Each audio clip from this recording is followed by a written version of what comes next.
This being the time and place established by General Statute 120-11.1 for the convening of the 2025 session of the General Assembly of North Carolina, the Senate will be in order. The Sergeant at Arms of the 2023 session will clear the aisles and close the doors. Senators-elect and guests will please be seated and are reminded to silence electronic devices. The chair takes great pleasure in extending courtesies of the floor and the gallery to the families and friends of our senators-elect. Thank you for being here with us today. We invite you to return at every opportunity. A very special courtesy is extended to my father, former Governor Jim Hunt, my mother, former First Lady Carolyn Hunt, and my husband, Dr. Olaf Nylander.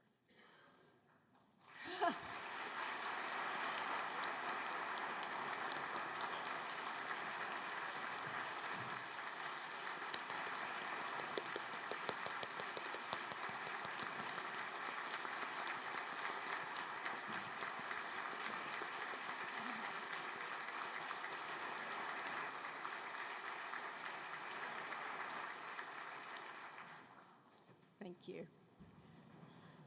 The Sergeant at Arms is recognized.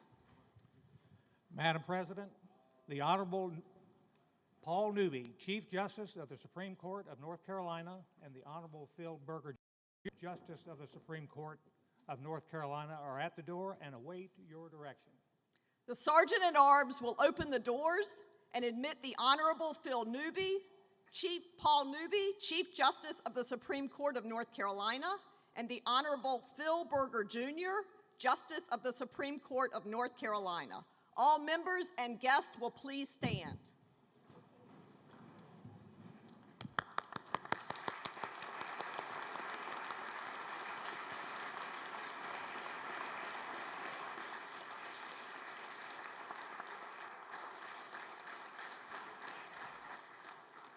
Welcome, Chief Justice Newby and Justice Berger.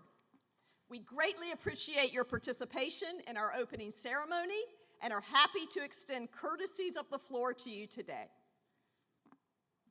The Sergeant at Arms is recognized. Madam President, Ms. Lydia Ussery is at the door and awaits your direction. The Sergeant at Arms will open the doors and escort Lydia Ussery of Duplin, North Carolina, to the well of the chamber.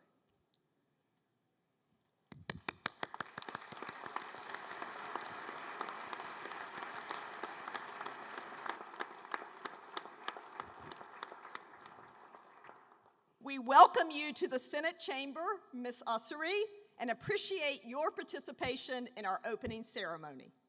All senators-elect and guests will please rise, but you already have, and remain standing for the prayer and presentation of the colors. Leading us in prayer as we begin this 2025 session of the North Carolina General Assembly is Reverend Skylar Adams, Campus Minister of the Reformed University Fellowship at East Carolina University in Greenville, North Carolina.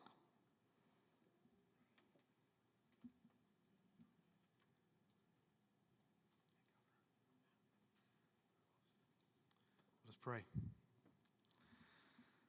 Father in heaven, hallowed be your name. Holy God, your life is our source, your mercy is our redemption. Your resolve is our hope. Indeed, we are monuments of your grace and trophies of your power. We are yours, and you are ours. Lord God, would you bless this body, these senators, these staff members, and their families? Would you teach us to number our days that we may gain hearts of wisdom? Would you grant us peace that surpasses all skill, all circumstances, and all knowledge? Would you root each of us in your integrity and cause us to walk blamelessly before you? Would you show us the resilience of your cross? Would you enable us to lead with all courage and all humility? Would you remind us that the good life is not up, but down, to steward our power and service to others, Lord, would you surprise us with your gifts of humor and lightheartedness? Would you help this body to take you and not themselves too seriously? And by all means, teach us, we pray, that we are your instruments in your hand. Lord God, your grace is sufficient. We ask that you'd apply it to this body and to our dear state, the place we call home. Oh, glory be to Christ, our eternal mediator, in whose name the weight of our souls rests. Amen. Thank you, Reverend Adams. The Sergeant at Arms is recognized. Madam President, the Air Force Junior ROTC Color Guard of Rockingham County High School in Reidsville, North Carolina, is at the door to present the colors and awaits your invitation. The Sergeant at Arms will now open the doors for the presentation of the colors by the Rockingham County High School Air Force Junior ROTC of Reidsville, North Carolina.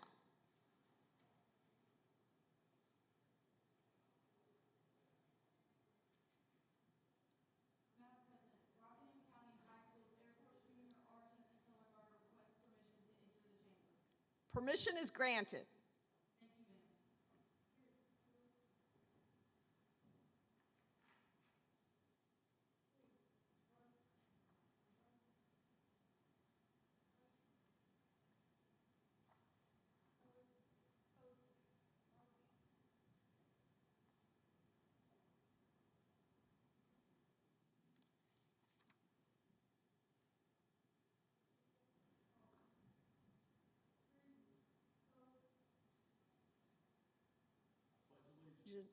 To the flag of the United States of America and to the republic for which it stands, one nation, under God, indivisible, with liberty and justice for all.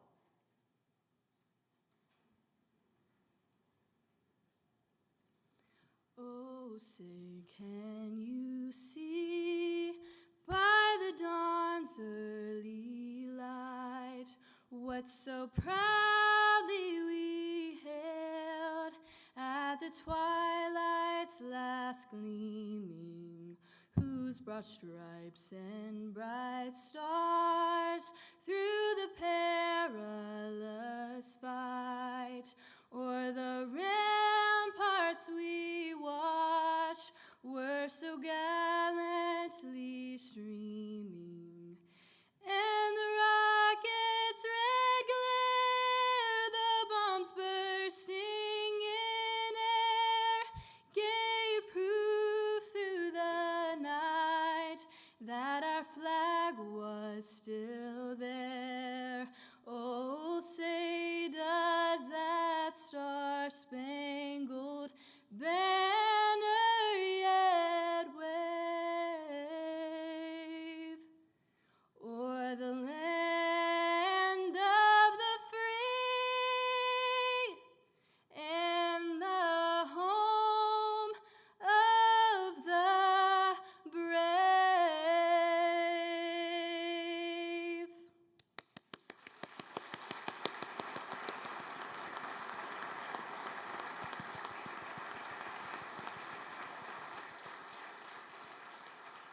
We thank you, Ms. Ussery, and members of the Color Guard from Rockingham County High School for being with us today.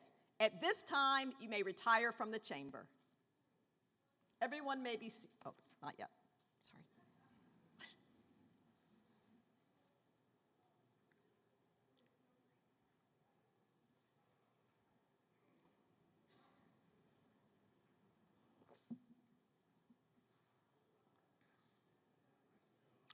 Everyone may be seated.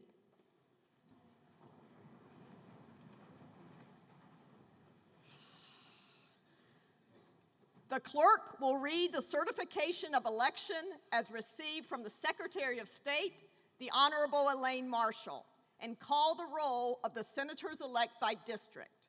When your name is called, please speak into your microphone to answer present and remain standing. The clerk will call the roll.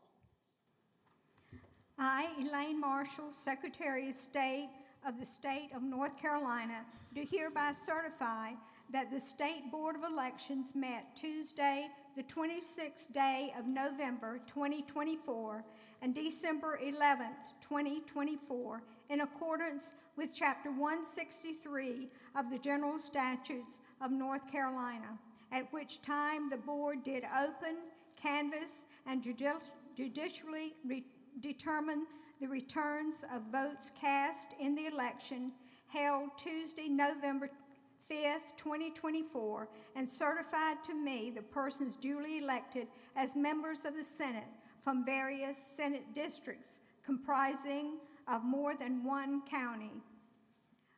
And all others have been certified to me in the abstracts by the State Board of Elections as having the highest number of votes cast in the election for Senate from districts composed of one county only, for the General Assembly of 2025 to wit.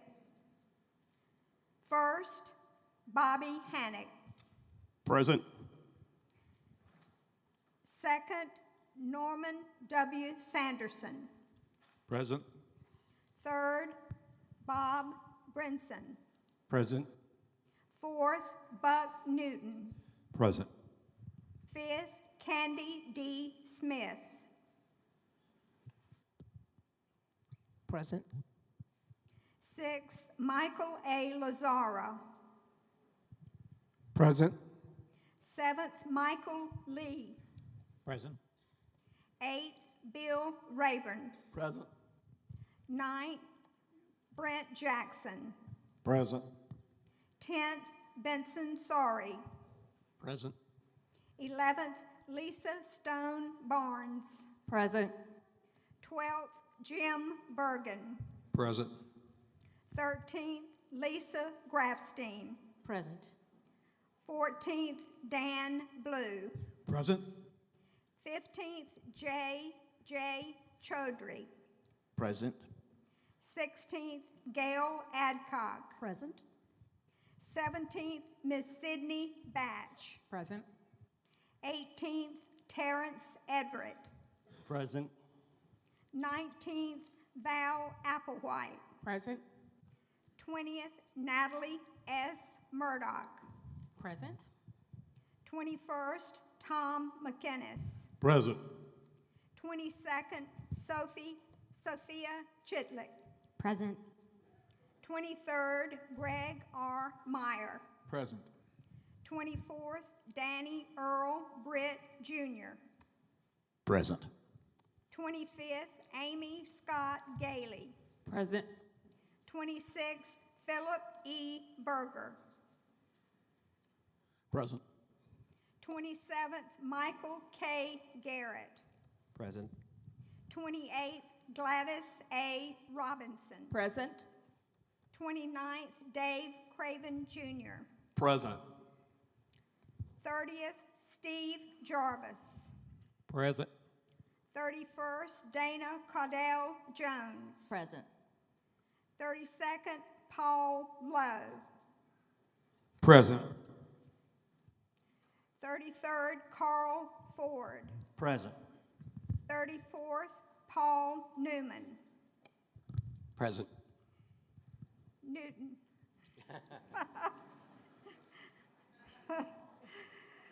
35th, Todd Johnson. Present. 36th, Eddie Settle. Present. 37th, Vicky Sawyer. Present. 38th, Mutaba A. Muhammad. Present. 39th, DeAndrea Salvador. Present. 40th, Joyce Waddell. Present. 41st, Caleb Tedros. Present. 42nd, Miss Woodson Bradley. Present. 43rd, Brad Overcash. Present. 44th, Ted Alexander. Present. 45th, Mark Hollow. Present. 46th, Warren Daniel. Present. 47th, Ralph Heiss. Present. 48th, Tim Moffitt. Present. 49th, Julie Mayfield. Present. 50th, Kevin Corbin. Present. Senators-elect, you will find your holy book on your desk. Some of you may have brought your personal volume. At this time, the chair invites your spouse or guest to stand with you as you take your oath of office. The oath of office will be administered to the senators-elect by the Honorable Paul Newby, Chief Justice of the Supreme Court of North Carolina. Thank you, Madam Lieutenant Governor. It's my honor to be with you to fulfill the constitutional requirements, which has been a constitutional requirement since 1776. Having appropriately placed your left hands, if we would please raise your right hands. Do you solemnly swear or affirm that you will support the Constitution and laws of the United States? And do you solemnly and sincerely swear or affirm that you will be faithful and bear true allegiance to the state of North Carolina and to the constitutional powers and authorities which are or may be established for the government thereof, and that you will endeavor to support, maintain, and defend the Constitution and laws of said state, not inconsistent with the Constitution of the United States, to the best of your knowledge and ability? And do you solemnly and sincerely swear or affirm that you will faithfully discharge the duties of your office as a member of the Senate of the 2025 General Assembly of the State of North Carolina to the best of your knowledge and ability, so help you God? Congratulations. Thank you for your service.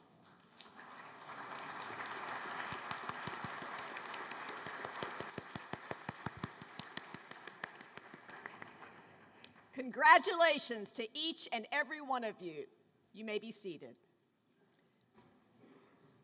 50 senators being present and having taken the oath of office, I declare a quorum present and qualified. The Senate will now proceed with the election of a President Pro Tempore as established by the Constitution of North Carolina, and who shall serve until the expiration of the term of office as senator. The chair declares nominations are in order for the office of President Pro Tempore of the 2025 Senate. Madam President, For what purpose do you rise? to make a nomination. Please make your nomination. Thank you, Madam President. Members, I rise today to nominate Phil Berger of Rockingham County for President Pro Tempore of the state of North Carolina. Since 2011, Senator Berger has graciously led this chamber and overseen a culture of robust civil debate. He treats every senator, no matter the party affiliation or seniority, with the utmost respect. He values all our thoughts and opinions because he understands that we're all working with the sincere desire to make a difference for the people of North Carolina.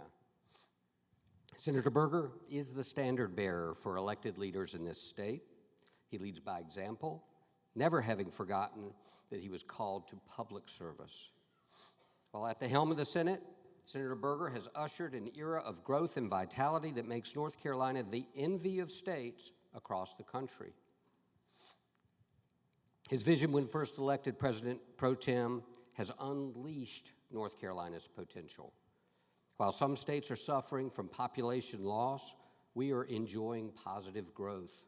People and job creators are flocking to our great state. Main streets are flourishing. Educational and vocational opportunities abound. And this has been made possible through Senator Berger's vision and leadership.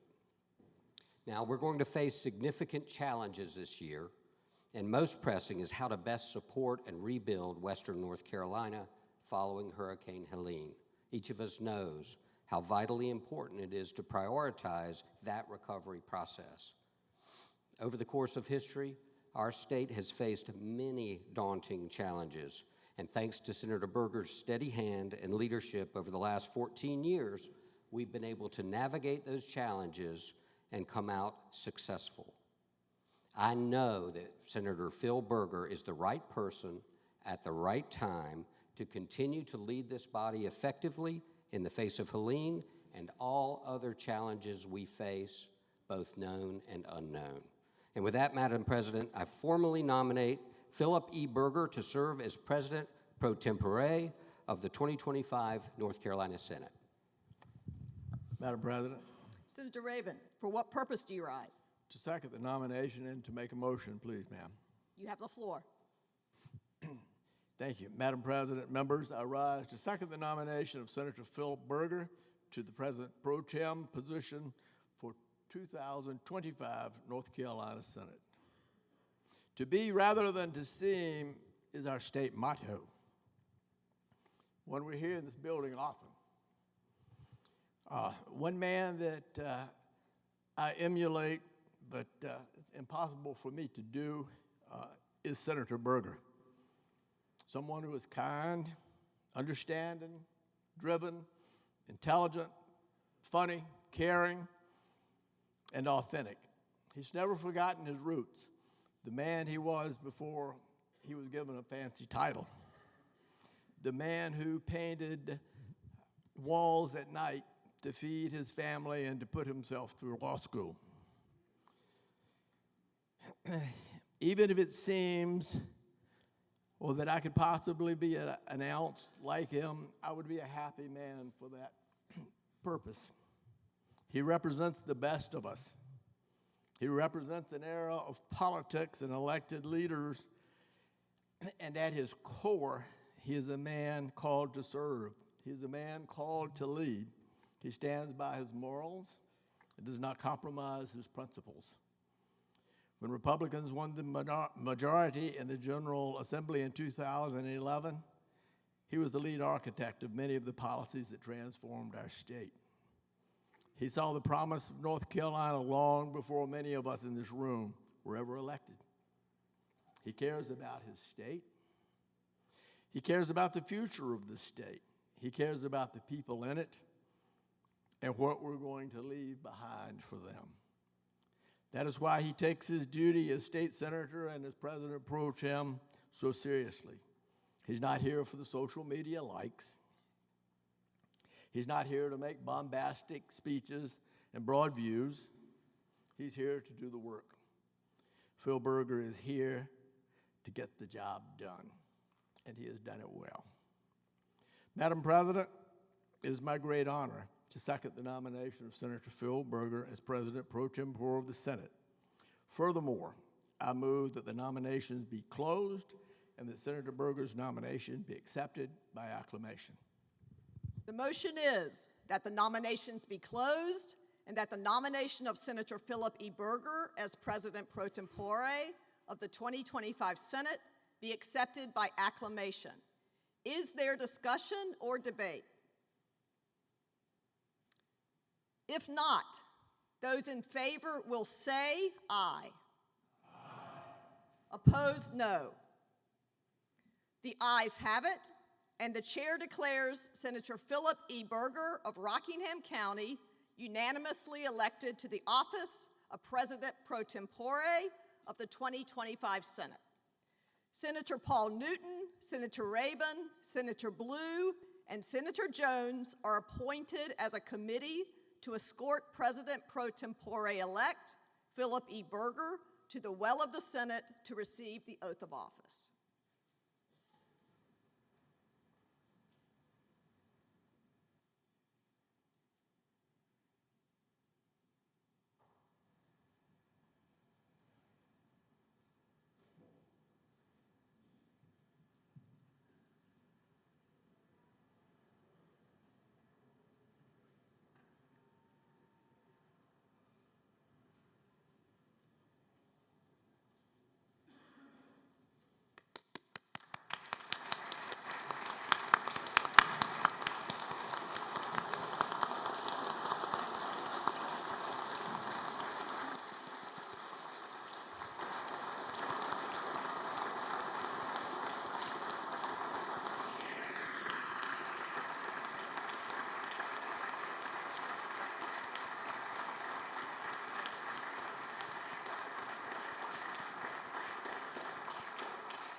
Thank you, Senator Newton.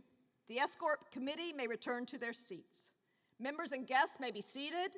The Sergeant at Arms may escort Mrs. Ashley Snyder to the well of the Senate to stand with the President Pro Tempore-elect.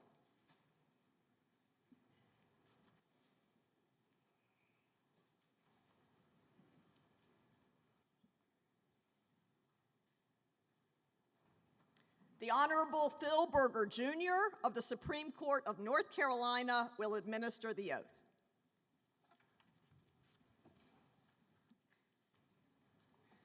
Place your left hand on the Bible, raise your right.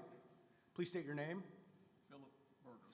Do you solemnly swear that you will support the Constitution and laws of the United States, so help you God? I do. Do you solemnly and sincerely swear that you will be faithful and bear true allegiance to the state of North Carolina and to the constitutional powers and authorities which are or may be established for the government thereof? And will you endeavor to support, maintain, and defend the Constitution and laws of said state, not inconsistent with the Constitution of the United States, to the best of your knowledge and ability? I will. Do you solemnly and sincerely swear that you will faithfully discharge your duties as President Pro Tempore of the 2025 General Assembly to the best of your skill and ability, so help you God? I will, so help me God. Congratulations. Congratulations, Senator Berger.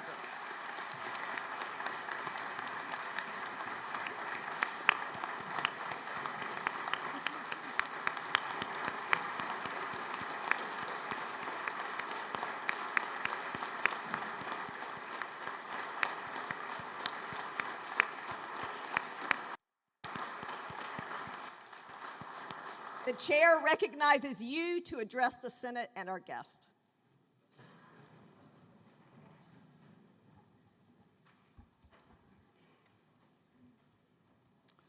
Lieutenant Governor Hunt, Chief Justice Newby, Associate Justice Berger, Leader Newton, Leader Batch, former Governor Hunt, family, friends,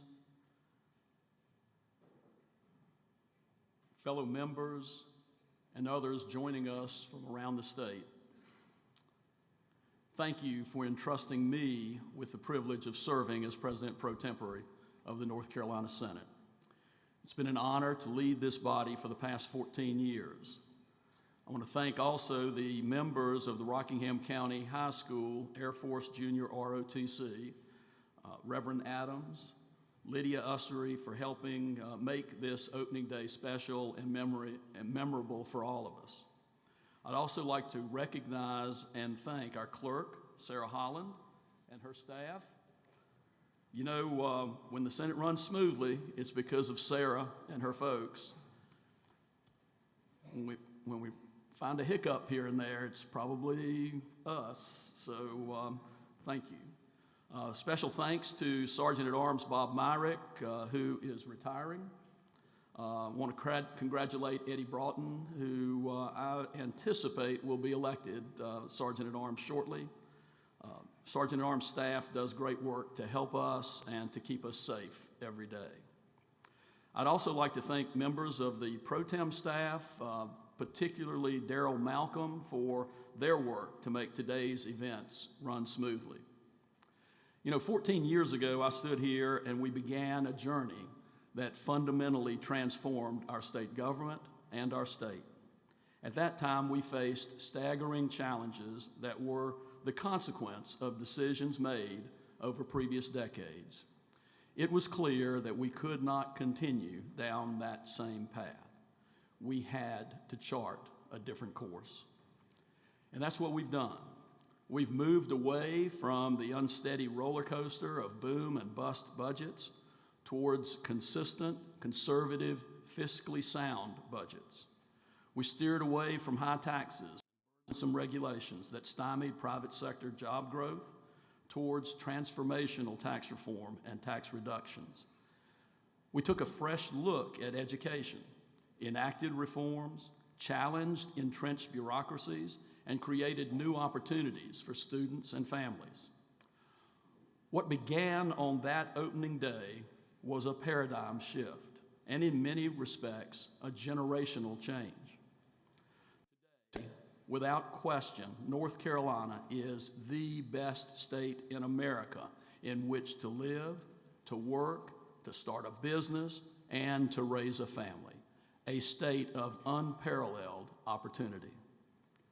Nevertheless, there is still work to be done. We want a state where citizens can follow their dreams, can succeed, and can raise those families. North Carolina's traditional public school system is now bolstered and supplemented by diverse school choice options, public charter schools, private schools, homeschools. Our community colleges and universities are the envy of the nation, producing a talented workforce capable of filling the jobs being created in our dynamic economy. Without a doubt, education continues to be the key that unlocks the door to a brighter future. We must work to improve both educational opportunities and educational outcomes. We must work together to safeguard and improve the good things about our state. We cannot be complacent. We are competing with 49 other states and a multitude of foreign economies. We must continue to pursue policies that create and expand our competitive advantage, policies that have made today's North Carolina an economic and opportunity powerhouse. There is and always has been greatness in our state, greatness in the people of North Carolina. As we approach America's 250th anniversary, and America celebrates the giants like Washington and Madison and Hamilton, we recall North Carolinians who declared independence 3 months before Jefferson's Declaration. Joseph Hughes, William Hooper, John Penn, and other delegates who adopted the Halifax Resolves. We continue to work to be a state that lives up to the high standards enunciated in those documents. Like those North Carolinians who preceded us, regular folks who stepped up to lead, we are ordinary people entrusted to make decisions for an extraordinary state. Like them, we bring to this chamber unique experiences and knowledge, and are expected to work together, do our best to leave the state in a better place than we found it. Today, hundreds of thousands of families see North Carolina as a place of opportunity. 25 years ago, our state's population was about 8 million. We just surpassed 11 million. We're the 9th largest state and well on our way to be the 7th largest state within the decade. This growth presents challenges for us as policymakers. How we deal with those challenges will impact the North Carolina we leave to our children and to our grandchildren. Education, infrastructure needs, child care, health care, and dozens of other issues will present themselves to us over the next 2 years. And for this session, we have another issue. We must take a renewed look at how we prepare for and respond to natural disasters in our state. Many of our citizens in eastern North Carolina were left behind by previous administrations. Citizens who have not returned to a permanent home after Hurricane Florence more than 6 years ago. That is unacceptable.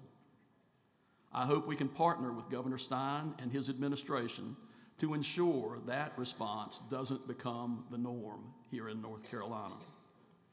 Last year, the General Assembly was able to put $1.1 billion toward Hurricane Helene response efforts. We cannot do this alone. Fortunately, the federal government recently appropriated additional funds, but we're going to need continued and additional support from Congress to ensure that we can adequately respond.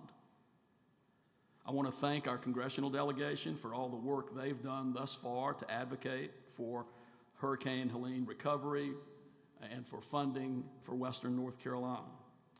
But all of that is just the beginning. I implore everyone in this room to come together to find ways to improve our response and recovery efforts. To the people of Western North Carolina, you are not, you will not be forgotten. We will work tirelessly to ensure that our response to Hurricane Helene does not leave you behind. It is not an exaggeration to say that had we not taken seriously our mission to reform how state government operates in North Carolina, we would not have the capacity we have today to respond. There were naysayers 14 years ago. Frankly, there still are naysayers. But our conservative approach has lifted our state out of a dark place. We've made incredible strides in improving education, facilitating access to health care, supporting public safety, supporting law enforcement, reducing burdensome regulations, and providing our citizens with the tools they need to take control of their futures. I've been bullish about North Carolina for decades. Over the last 14 years, I've seen our state grow and thrive in ways that I could have only imagined. It has been an honor to stand side by side with the members of this body to usher in this new era. To the people of North Carolina, thank you for trusting us to serve you. May God bless this chamber, and may God bless North Carolina. Thank you.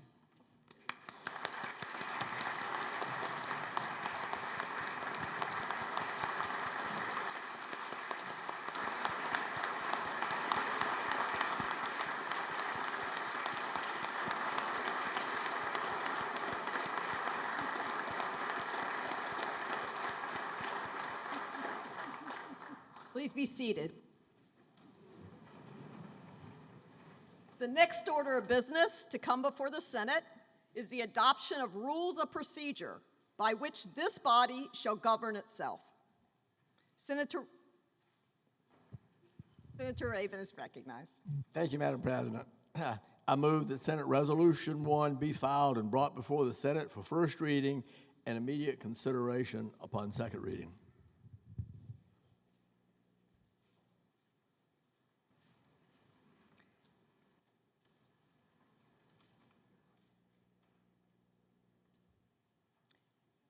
Introduction of a resolution, the clerk will read. Submitted by Senator Raven. Senate Resolution 1, a Senate resolution adopting the permanent rules of the Senate for the regular session of the 2025 General Assembly.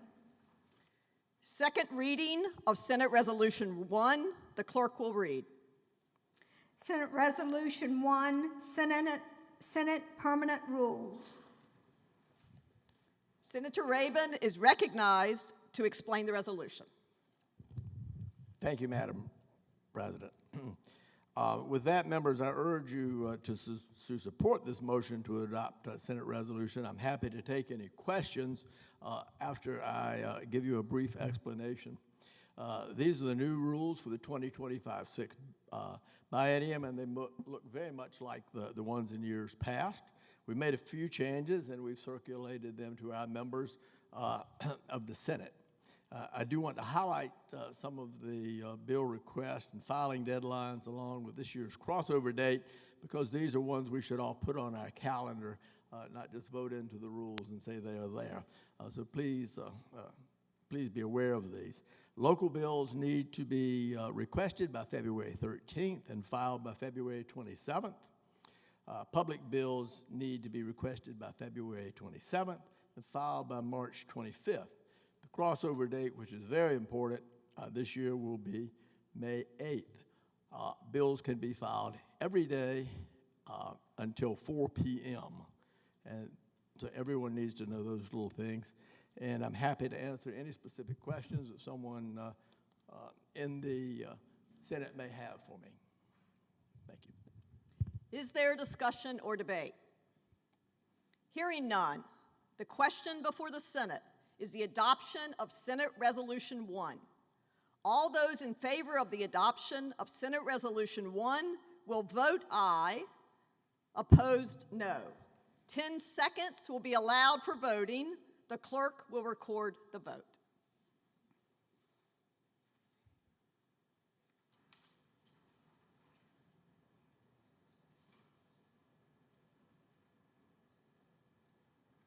"50 having voted in the affirmative, 0 in the negative, the rules of the 2025 Senate are adopted.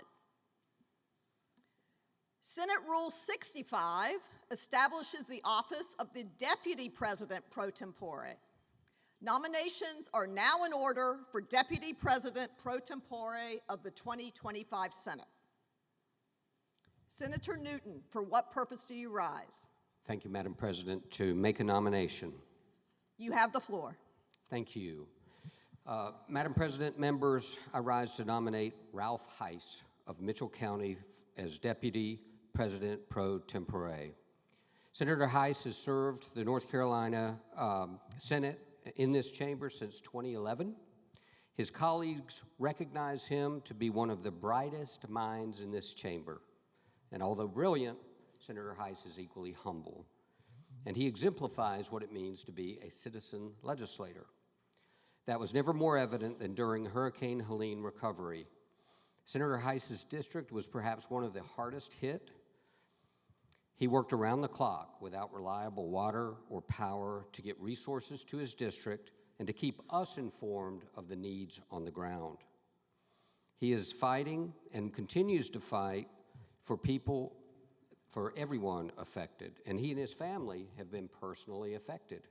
And I'd like to publicly thank his family, his wife Lynn, and his sons Thomas and Darren, because they, as much as Senator Hise, have been serving North Carolina, and they deserve to be honored today as we honor their father and husband. Senator Hise has been an incredible mentor to many of us in this chamber, from his masterful grasp of the rules to his understanding of policy, and for his demonstrated dedication to his constituents. Ralph Hise is often the calm in our legislative storm, and for that, we are all thankful. And with that, Madam President, I formally nominate Senator Ralph Hise to serve as our Deputy President Pro Tempore. Senator Daniel, for what purpose do you rise? To second the nomination and make a motion. You have the floor. Thank you, Madam President. Members, I rise to second the nomination of Senator Ralph Hise to serve as our Deputy President Pro Tempore. Senator Hise, over the past 14 years, we have accomplished a lot together. When we began this endeavor in 2011, we brought North Carolina back from the brink of financial ruin, balancing a $2 billion deficit, repaying a $3 billion debt to the federal government, and charting a new course for economic recovery. The Carolina comeback was a resounding success. North Carolina has regularly been recognized as the top state for business in the country. As people from across the nation realize this, our state has become more than a tourist destination. It's a place where people want to come to work and raise their families. As a result, our population has grown significantly. We must safeguard the important policies that laid the groundwork for this prosperity and protected our residents from government overreach. We protected the taxpayers by continuing to lower the personal and corporate income tax rates. We protected our businesses by restraining the regulators from placing additional burdens on their businesses. We protected prayer in schools, the lives of the unborn, and young women striving to do their best as athletes. And there are more accomplishments that we don't have time to mention. As we enter 2025 as members of the Western Delegation and for our entire Senate body, we have a new challenge before us, one that has become routine for our Eastern colleagues, but is new for Senator Hise and I: hurricane recovery. I look forward to all that we are going to do to address these challenges together, and I know that Senator Hise is the right man to lead us as Deputy President Pro Tempore. And with that, I formally second the nomination of Senator Hise to serve as our Deputy President Pro Tempore. I further move that nominations be closed and that Senator Hise's nomination be accepted by acclamation.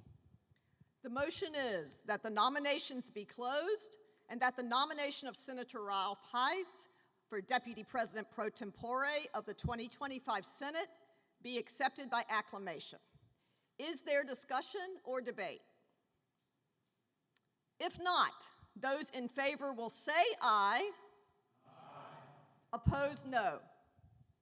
The ayes have it, and the chair declares Senator Ralph Hise of Mitchell County unanimously elected to the office of Deputy President Pro Tempore of the 2025 Senate. Senator Galey, Senator Sanderson, Senator Buck Newton, and Senator Settle are appointed to escort the Deputy President Pro Tempore-elect Ralph Hise to the well of the Senate to receive the oath of office.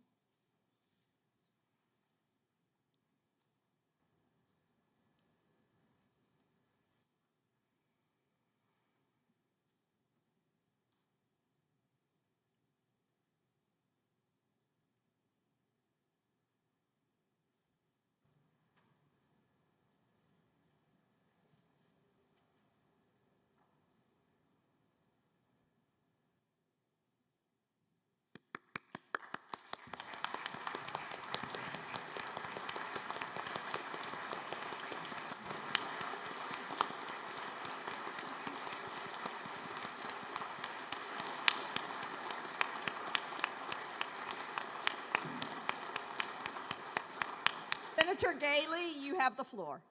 Madam President, I present the Deputy President Pro Tempore-elect of the 2025 session, Senator Ralph Hise.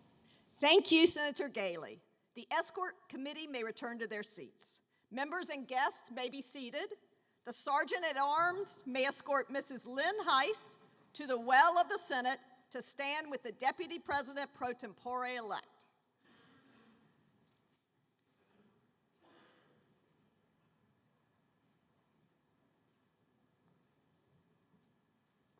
Chief Justice Newby will administer the oath.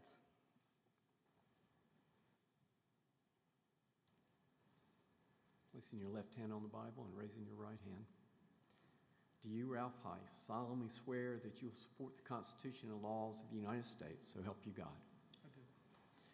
Do you solemnly and sincerely swear that you will be faithful and bear true allegiance to the state of North Carolina and to the constitutional powers and authorities which are or may be established for the government thereof, and that you'll endeavor to support, maintain, and defend the Constitution and laws of said state, not inconsistent with the Constitution of the United States, to the best of your knowledge and ability?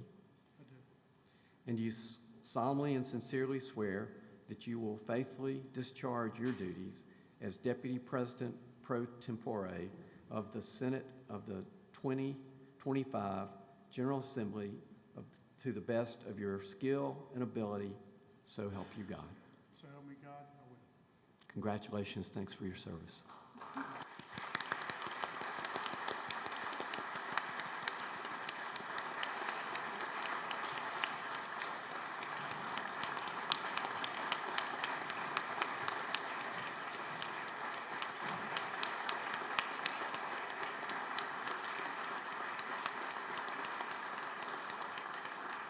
Congratulations, Senator Hise. You have the floor to address the Senate. Thank you, Madam President, President Pro Tempore, distinguished members of the judiciary, visitors, guests, and fellow members of the Senate. Thank you for your vote. I will do the very best I can for this office to support President Pro Tempore Phil Berger and all the members of this exalted chamber. I truly appreciate the support you have given me. Chief Justice Newby, I truly appreciate you coming down and giving the oath of office today. I am humbled and honored that you would take time to return and fill this role for this chamber and myself. I will keep my comments brief. For 4 sessions now, you have afforded me the privilege to stand here and serve in this role. I want to begin by honoring my wife, Lynn, my sons, Thomas and Darren, my mother-in-law, Marianne England, who have tremendously supported me now over 14 years serving in the Senate. When looking for where I should go, actually last night, it hit me to open with a verse from Esther that I think so many of us are familiar with. 4:14. For if you remain silent at this time, relief and deliverance for the Jews will arrive from another place, but you and your father's family will perish. And who knows but that you have come to your royal position for such a time as this. I am truly amazed at what this body has led in and accomplished over the 14 years that I have served in the Senate. We all remember 14 years ago when deficits seemed insurmountable. All of our tax rates were uncompetitive with any of the states around us. Organization was not part of government. We were barely hanging on after the 08 and the 010 recessions. But we set, and Phil led us on a path that we would do the right things with the economy of the state of North Carolina. We have actively sought to cut corporate tax rates, personal tax rates.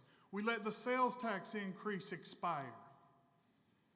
And at each step, we heard the doom and gloom that was coming from all the revenue loss that the state was going to experience. There is no doubt we saw the very opposite. When I look at the story of Joseph in the Old Testament, he was given the interpretation of Pharaoh's visit that gave 7 years of plenty because 7 years of famine was coming, and how they stored up the grain to prepare for what was coming.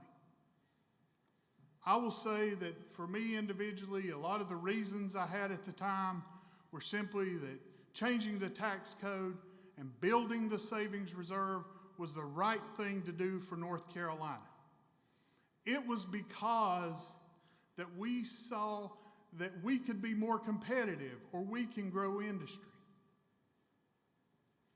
But nearly 100 days ago, a little more than 3 months, I feel like in Western North Carolina, we saw the real reason behind why we had to make those changes.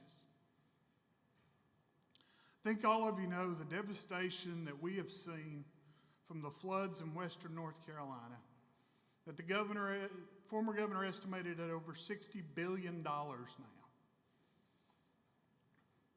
If you have not been to Western North Carolina and seen this devastation, I invite you all to come. Pick one of the hundreds of miles of devastation along the rivers and come see, because the devastation hasn't gone anywhere. It's not fixed, it's not better. 2 weeks ago, we had 4 inches of rain and saw flooding again. Bridges washed out again and gone. Yesterday, we saw a winter storm with 50 miles an hour take entire towns out of electricity again. We're fragile, and we're still recovering.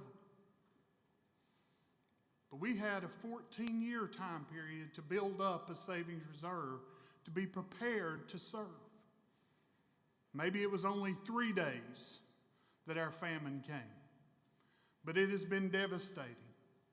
But we are prepared as a state, and we are strong as a state because of the work we have put together for more than a decade in North Carolina. I hope North Carolina never again experiences this kind of devastation. But history will tell us another storm is coming. Whether it be drought, whether it be rain, whether it be hurricanes, whether it be economic downturns, they are coming. And we have to continue with the same mindset. Once we appropriate funds, we have got to rebuild the savings reserve. We have to prepare the state of North Carolina for the next disaster that is coming. We have to take lessons from Matthew and now Helene about how we did not respond or could not respond. I apologize to my colleagues in Eastern North Carolina. It is unacceptable that after 6 years we have not rebuilt the housing that was necessary from their storms. And I want to stand here to declare that we will not be sitting here in 6 years in Western North Carolina talking about what the state has not done. But we have to have the reserves for the next disaster that's coming. We did a formula that was 2 storms that we needed in savings reserve. Helene has blown that out of the water. But we can accomplish it and compare our state so that we don't have these setbacks continually. I thank you all for this opportunity to serve you. More importantly, I thank you all what you have done and will done for our communities. The state of North Carolina has stepped up. We need more from the feds. I need you to lobby every congressman you've ever thought you knew, because they have to come to North Carolina's aid. And we will be there for our match. We will be there to support our citizens. I ask each of you, not that you only do all you can through this legislative body to improve the conditions and lives for all the constituents we serve, and specifically those in western North Carolina that are devastated by this historic storm. But I once again, as I have each time elected, ask you as leaders, each of you, to answer your higher purpose and lift up your district, this state, and this nation, as stated in our Constitution we just confirmed an oath to Almighty God, the sovereign ruler of nations, that He may heal our land. Thank you.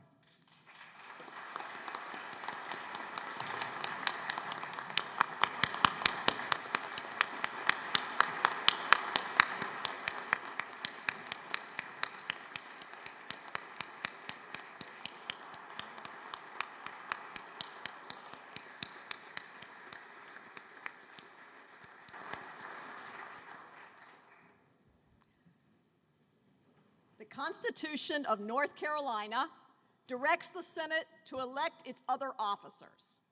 The general statutes define them to be a principal clerk and a sergeant at arms.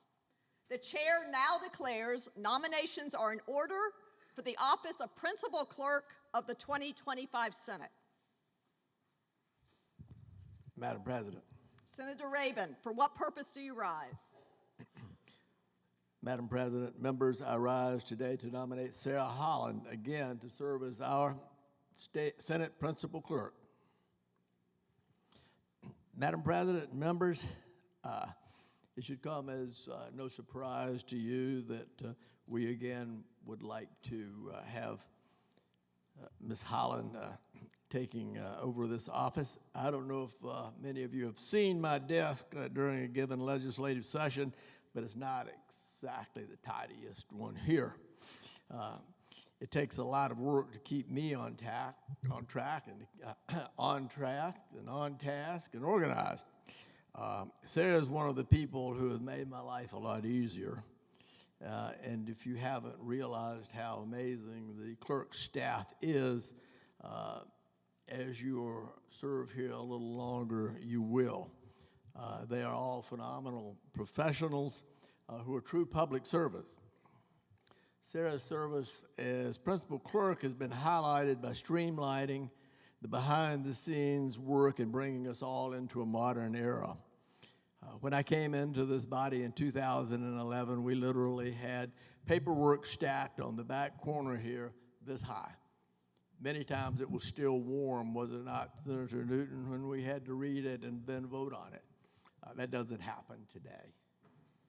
We are in a new era, and we thank the principal clerk for that.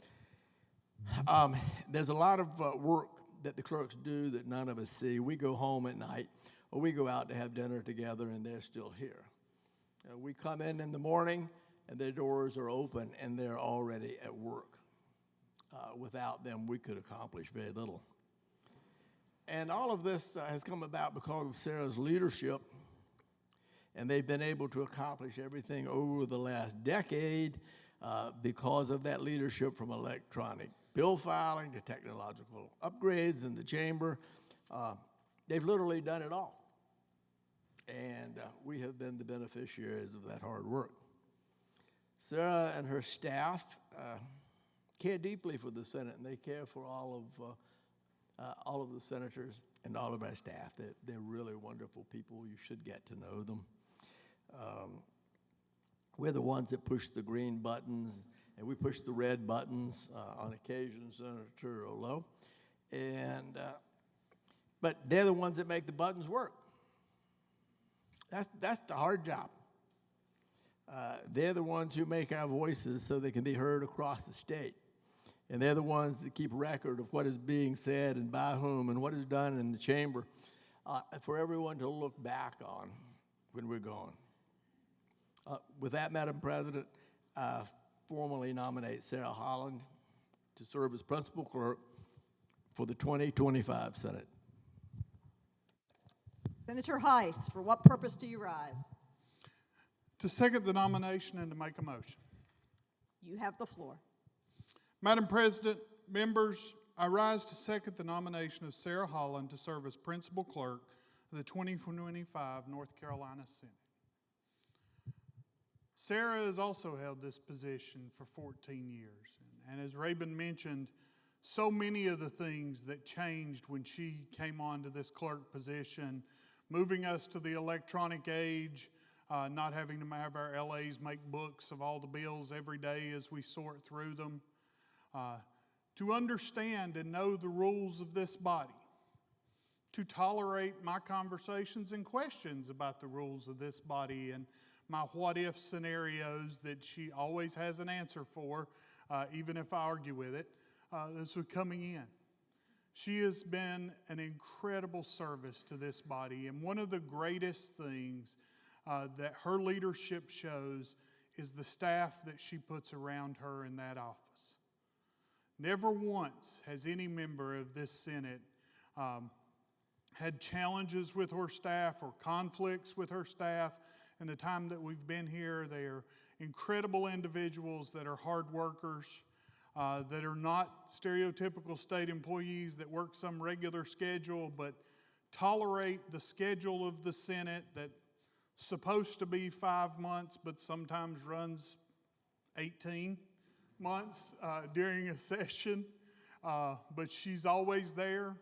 No one can name me a single flaw for a bill or a messenger or a send to the House in 14 years. There is no one better that could serve in this role. I am proud of the service she has given to the state, and with that, I further move that nominations be closed and that Sarah Holland's nomination as principal clerk be accepted by acclamation.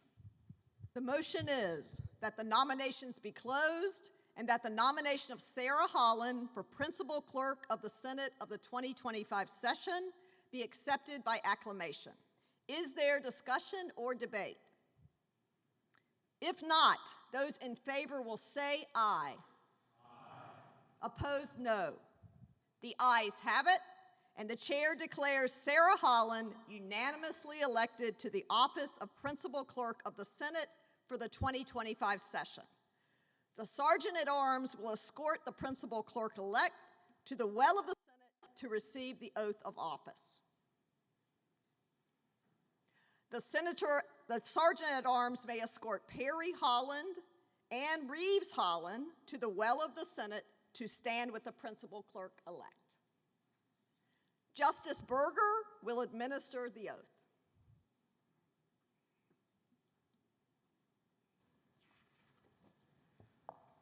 Place your left hand on the Bible. Raise your right, please. Please state your name. Sarah Holland. Do you solemnly swear that you will support the Constitution and laws of the United States, so help you God? And do you solemnly and sincerely swear that you will be faithful and bear true allegiance to the state of North Carolina and to the constitutional powers and authorities which are or may be established for the government thereof, and you will endeavor to support, maintain, and defend the Constitution and laws of said state, not inconsistent with the Constitution of the United States, to the best of your knowledge and ability? And do you solemnly and sincerely swear that you will faithfully discharge your duties as principal clerk of the Senate of the 2025 General Assembly to the best of your skill and ability, so help you God? Congratulations. Congratulations, Madam Clerk.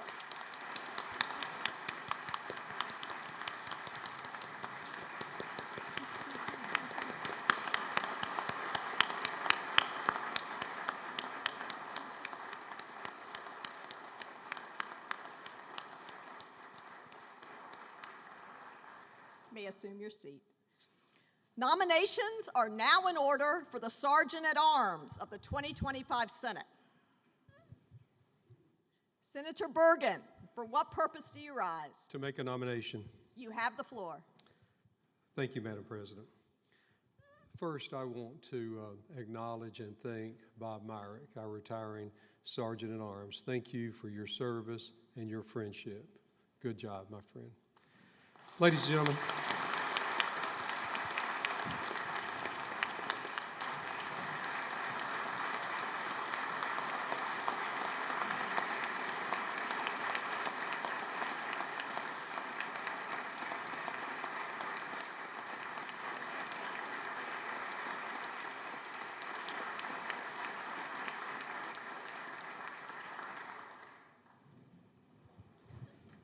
members, it is my honor to rise to nominate Eddie Broughton as Senate Sergeant at Arms. Eddie was hired with the Sergeant at Arms office in May of 2018. He has been Deputy Sergeant at Arms for the past 5 years. My wife Ann was telling me this morning she was the first Sergeant at Arms she met here, and what an impression that he made on her that first day. He started his law enforcement career in 1991 with North Carolina Secretary of State's office as an investigator. Eddie has over 34 years of law enforcement experience. He also served as a reserve officer investigator in North Carolina State Capitol Police Department, and in 1992 he was hired with the Wake County Sheriff's Office, where he worked numerous positions including civil process, warrant, unit patrol, criminal investigations, and drug investigations. He was assigned to the United States Marshal Service's Violent Fugitive Task Force for Eastern North Carolina, apprehended wanted violent criminal suspects. Eddie was then promoted and worked his way through the ranks as a captain in the Patrol Service, School Resource Officer Program, Criminal Investigations Division, and Special Operations Unit. I think he's going to be able to handle all of us. Eddie retired in 2016 as the major over the Special Operations Units, where he supervised the Drug Unit, the K-9 Unit, Special Response Team, Criminal Interdiction, Surveillance Unit, and Task Force Units. He holds numerous law enforcement certifications and qualifications. He's a reserve officer with the General Assembly Police Department and a reserve deputy with the Wake County Sheriff's Office. Eddie's on the executive board with the National Legislative Service and Security Association under the National Conference of State Legislators. Eddie's been married to his wife Christy for 20 years. They have 2 sons, Philip 28, Cameron 27. Philip is an inspector with the North Carolina License and Theft Bureau. He and his wife Tara live in Hampstead, and they have a beautiful son, Grayson, who is 6 months old. Cameron is in the Accounts Receivable and Customer Relations with Megacorp. He lives in Wilmington, and he's engaged to his fiancée, Casey, to be married in 2026. I formally nominate Eddie Broughton for Senate Sergeant at Arms. Madam President, Senator Ford, for what purpose do you rise? to second the nomination and make a motion. You have the floor. Thank you, Madam President. Members, I'm honored to second the nomination of my friend Eddie Broughton to serve as our Sergeant at Arms. I also move that the nominations be closed and that Eddie Broughton's nomination be accepted by acclamation. The motion is that the nominations be closed and that the nomination of Eddie Broughton for Sergeant at Arms of the 2025 Senate be accepted by acclamation. Is there discussion or debate? If not, those in favor will say aye. Opposed, no.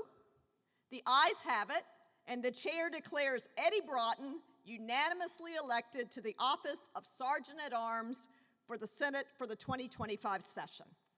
The Sergeant at Arms-elect may proceed to the well to receive the oath of office. Mrs. Christy Broughton will be escorted to the well to stand with the Sergeant at Arms-elect. Chief Justice Newby will administer the oath.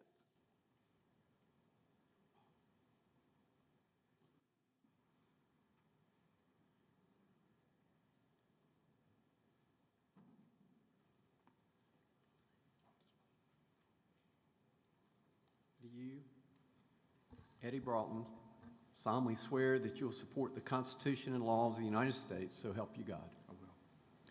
And do you solemnly and sincerely swear that you will be faithful and bear true allegiance to the state of North Carolina and to the constitutional powers and authorities which are or may be established for the government thereof, and that you will endeavor to support, maintain, and defend the Constitution and laws of said state, not inconsistent with the Constitution of the United States, to the best of your knowledge and ability.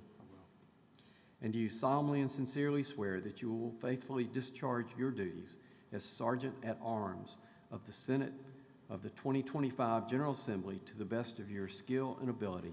So help you God. I will. Congratulations. Thank you for your service.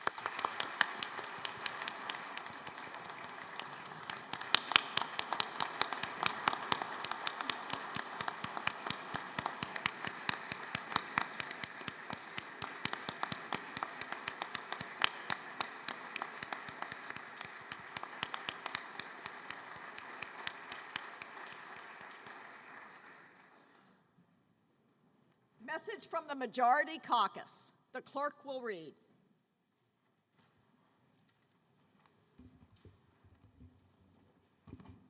The Honorable Rachel Hunt, President of the Senate. Dear President Hunt, this is to advise you that the Senate Republican Caucus met on November 20th, 2024, with 29 members present and elected the following officers for the 2025 session of the General Assembly. Senate Majority Leader, Senator Paul Newton. Senate Majority Whip, Senator Amy Gailey. Senator Majority Whip, Senator Todd Johnson. Senate Republican Joint Caucus Leader, Senator Carl Ford. In addition, the following officers were nominated for the 2025 session of the General Assembly. President Pro Tempore, Senator Philip Berger. Deputy President Pro Tempore, Senator Ralph Hise. Principal Clerk, Ms. Sarah Lang Holland. Sergeant at Arms, Mr. Eddie Broughton. Sincerely, Senator Paul Newton, Majority Leader of the Republican Caucus. The chair recognizes Senator Paul Newton, Majority Leader, Senator Amy Gailey, Majority Whip, Senator Todd Johnson, Majority Whip, Senator Carl Ford, Republican Joint Caucus Leader. Congratulations to you all.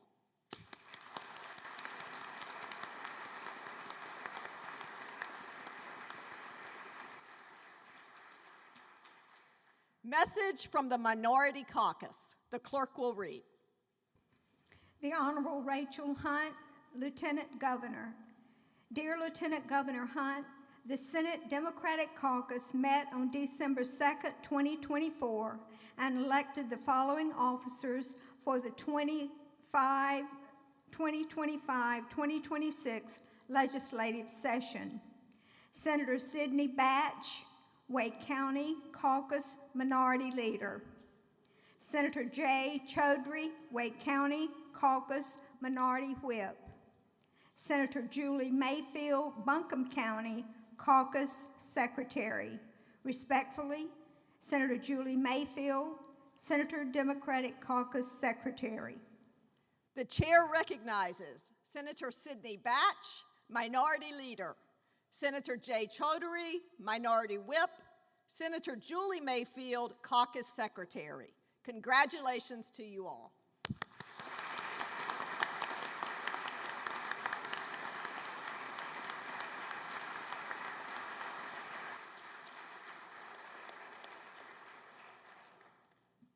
Senator Rabin is recognized. Thank you, Madam President. I would like to make a motion. You have the floor. Thank you. Madam President and members, having voted on the majority of the election of Senator Phil Berger as President Pro Tempore, I move that the Senate do now reconsider the vote by which he was elected. I further move that my motion be to reconsider to be laid upon the table. Madam President, Senator Hise, for what purpose do you rise? to second the motion to lie upon the table. You have the floor. Thank you. I would just take, as we go through this clincher process, that we solidify this election by tabling it so that it can only be considered by a supermajority of the body. Thank you. This is a non-debatable motion, and we'll go straight to a vote. The question before the body is a motion to table the motion to reconsider the vote for President Pro Tempore. All in favor will vote aye. All opposed will vote no. 10 seconds will be allowed for voting, and the clerk will record the vote.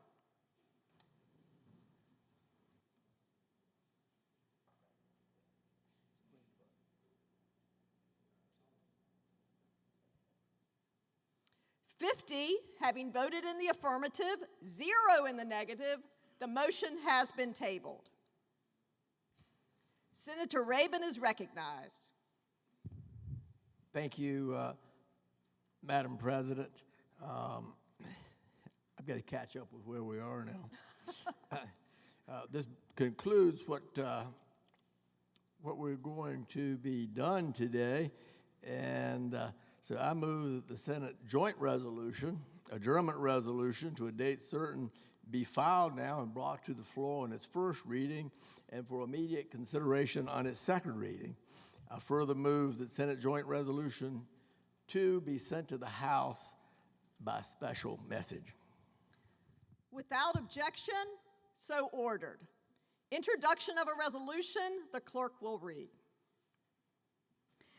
Senate Joint Resolution 2, a joint resolution adjourning the 2025 regular session of the General Assembly to a date certain and provided by law. Senator Rabin is recognized to explain the resolution. Thank you, Madam President. This is probably the most simple adjournment resolution you're going to see in the next 2 years, and that is that today we adjourn to a date certain, that being January 29th, 2025, because the Constitution requires that we adjourn by joint resolution. Senate joint resolution is simply going to do this. I appreciate your support, and let's send it over to the House. Is there further discussion or debate?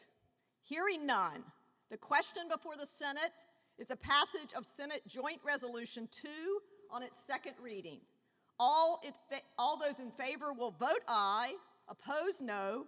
10 seconds will be allowed for voting. The clerk will record the vote.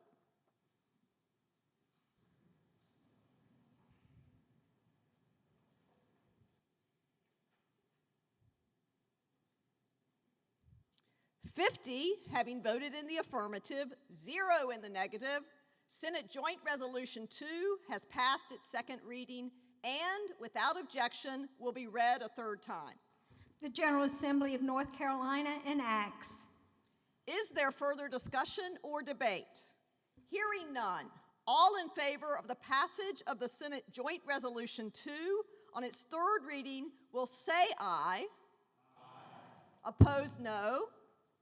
The ayes have it. Senate Joint Resolution 2 passes its third reading and will be sent to the House by special message. As the new president of this dignified and honorable chamber, I would like to say a few words about my vision for our state and what brings us all together here today. North Carolina is the greatest state in the nation. Like many of you, I have spent most of my life in this beautiful state. I have seen how lives can be shaped and changed by good government and dedicated public officials just like you and me.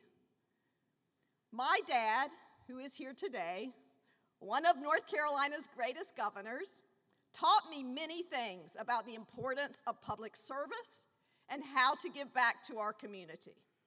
From his time as lieutenant governor, before serving as governor for 4 terms, he was steadfast in his commitment to bettering the lives of North Carolinians in everything from public education to creating good-paying jobs. It is the greatest honor to continue his work in the same position that he first served in 50 years ago. As my dad did, I believe in the great promise of North Carolina.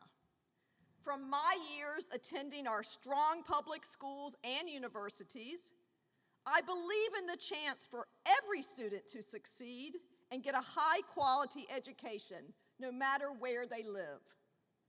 From growing up on a farm in Rock Ridge, I believe in the importance of good-paying jobs for hardworking families and supporting our rural communities.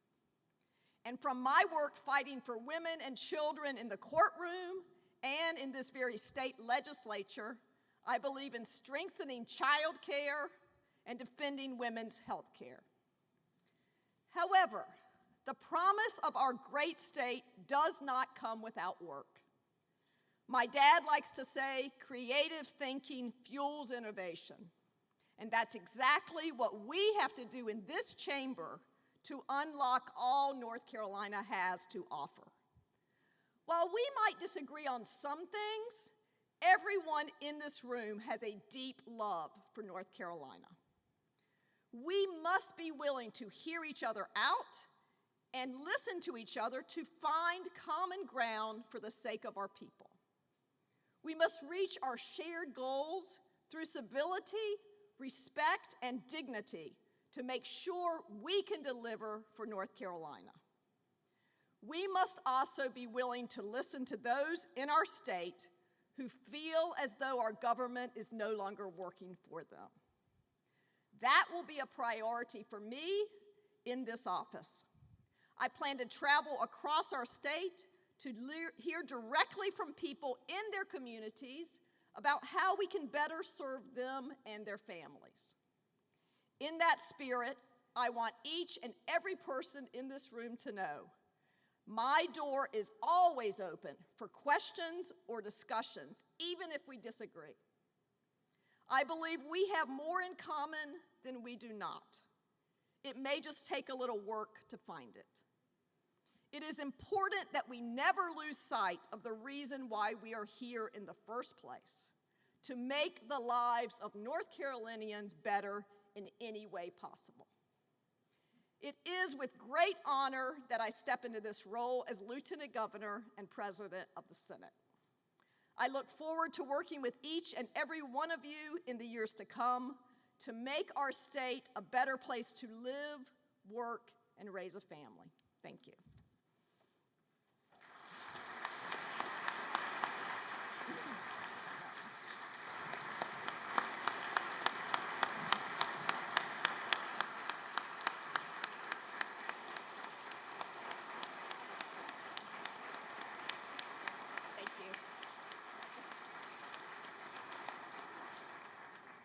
Thank you.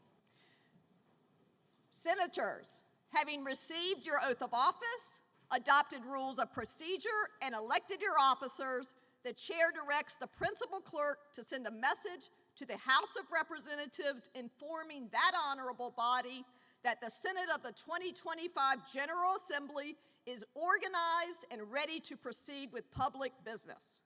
Are there any notices and announcements? With no further business to come before the Senate, the chair will entertain a motion for adjournment and recognizes Senator Berger. Thank you, Madam President. I move that the Senate do now adjourn in accordance with Senate Joint Resolution 2 to reconvene on Wednesday, January 29th, 2025 at 12 p.m. The motion by Senator Berger, seconded by Senator Rabin, is that the Senate do now adjourn pursuant to Senate Joint Resolution 2, subject to the stipulations stated by Senator Berger, to reconvene on Wednesday, January 29th, 2025 at 12 p.m. All in favor say aye. Aye. Opposed, no. The ayes have it, and the Senate stands adjourned.